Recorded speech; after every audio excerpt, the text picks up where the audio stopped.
A fé é tratar as coisas que não são como se já fossem. É celebrar o milagre que ainda não aconteceu como se já tivesse acontecido. É já pensar no nome do bebê antes de poder engravidar. É você já celebrar aquilo que Deus prometeu que faria no futuro, mesmo enquanto isso ainda não esteja palpável para você no presente. O fato de algumas coisas ainda não serem palpáveis não significa que Deus não esteja fazendo.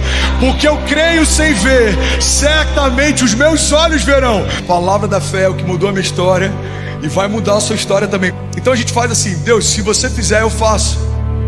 Mas as nossas promessas nada mais são do que uma expressão de falta de fé, porque a gente está dizendo: se você fizer, aí eu faço. A fé significa: Deus, porque eu sei que você já vai fazer, eu entrego, porque eu creio que o Senhor já moveu.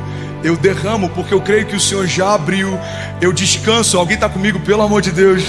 A dinâmica da fé é tratar as coisas que não são como se já fossem. Qualquer coisa que fuja disso não é fé. Se você não está usando a sua fé para coisas impossíveis, você não está usando a sua fé. O otimismo pode te levar a lugares interessantes, mas só a fé pode te levar a lugares impossíveis. Quando você se move, mesmo antes de coisas naturais acontecerem, coisas sobrenaturais vão acontecer. Coisas sobrenaturais estão à espera de alguns passos de fé que você precisa dar. Tem milagres que a gente ainda não viveu por conta de passos de fé que a gente ainda não deu. Aquele que bate, a porta se abre. Aquele que procura, ele encontra. Então a verdade é que tem muitos milagres que estão esperando os nossos passos de fé. Existem limites que a estratégia consegue me levar, mas para passar desses limites, só a fé em Deus consegue me fazer chegar lá. Você pode ter uma boa estratégia, um bom business plan, você pode ter pessoas que te ajudem, você pode ter pessoas que te indicam, você pode ter um bom networking, mas a grande verdade é que tudo isso te leva a viver algo extraordinário, mas só a fé te leva a viver algo sobrenatural.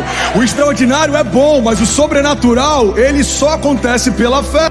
Impossibilidades para o homem natural são o final de uma estação. Impossibilidades para o sobrenatural são o início do novo de Deus. Então tem coisas que a gente olha como sendo uma impossibilidade. Na verdade, pelos olhos da fé, elas são um passaporte para um novo nível em Deus. Eu sei que às vezes ouvir isso no momento que a gente está mal, de um pastor que parece estar bem, pode parecer quase como alguém falando de forma romantizada, sem saber o que eu estou passando. Mas eu estou falando como alguém completamente dependente de milagres todos os dias, para te lembrar que se você crer e não duvidar, tudo é possível ao que crê. Portas fechadas também são milagres. Eu prefiro uma porta fechada por Deus do que uma porta que Deus não abriu. Para você viver a vida que sonha, você precisa abrir mão da vida que leva. Isso tem a ver com posicionamentos, isso tem a ver com até com expectativas em relação a milagres. Isso tem a ver com a forma como você se move, como você pensa, a forma como você busca, como você mergulha, a forma como você confia em Deus. Ei, decisões estão ligadas diretamente a todas as áreas da nossa vida. A verdade é que o primeiro passo para a gente chegar a algum lugar é decidir que não quer estar mais aonde nós estamos. O poder da decisão está ligado justamente em você decidir não estar mais onde você está. O problema é que muitas vezes a gente reclama do que está vivendo, mas não se move para viver algo novo. A gente reclama do que está acontecendo, mas não se move para que aconteça algo novo. A grande verdade é que nem todo mundo que está caminhando em círculos percebe que está caminhando assim.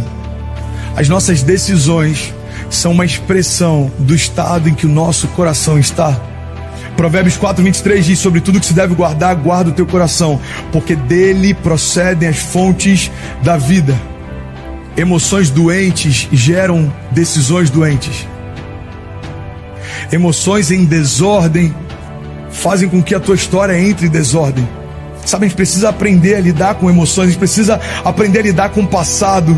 Tem pessoas que não conseguem fluir, não conseguem enxergar o futuro que Deus preparou porque ainda estão acorrentados no passado, esquecendo-me das coisas que ficaram para trás. Eu avanço. Não tem a ver só com esquecer, mas você também precisa avançar. Tem gente que fala: não, eu já esqueci do que fizeram. Ok, mas você começou a avançar? Porque não tem a ver só com deixar o passado para trás, tem a ver com você começar a caminhar em direção ao futuro. Sabe, esquecer é uma decisão, mas avançar também. Você não precisa carregar tanto peso, irmão. Pode ser leve. A gente sabe que precisa mergulhar mais. A gente sabe que precisa confiar mais. A gente sabe que precisa descansar mais. Mas não é o que a gente sabe que muda a nossa história. É o que a gente faz com aquilo que a gente sabe. O que vai mudar a tua história não é o quanto você sabe, mas é o quanto você vive aquilo que você sabe.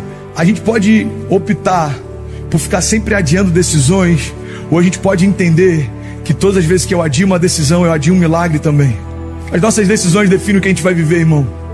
Então para de colocar em outros a responsabilidade que é sua. Para de reclamar de decisões que você ainda não tomou. Para de reclamar de circunstâncias. Mas a economia está quebrando, e daí? Mas tem portas se fechando, e daí? Você só precisa de uma. Entenda isso, irmão. As circunstâncias não podem diminuir a nossa expectativa. Sabe, a gente passa por muitas coisas que não precisávamos passar. Tem muitas decisões erradas que a gente toma, e no final a gente quer espiritualizar dizendo que são a vontade de Deus. A gente precisa entender, irmão, que as nossas decisões elas estão diretamente ligadas na construção da nossa história, do nosso destino.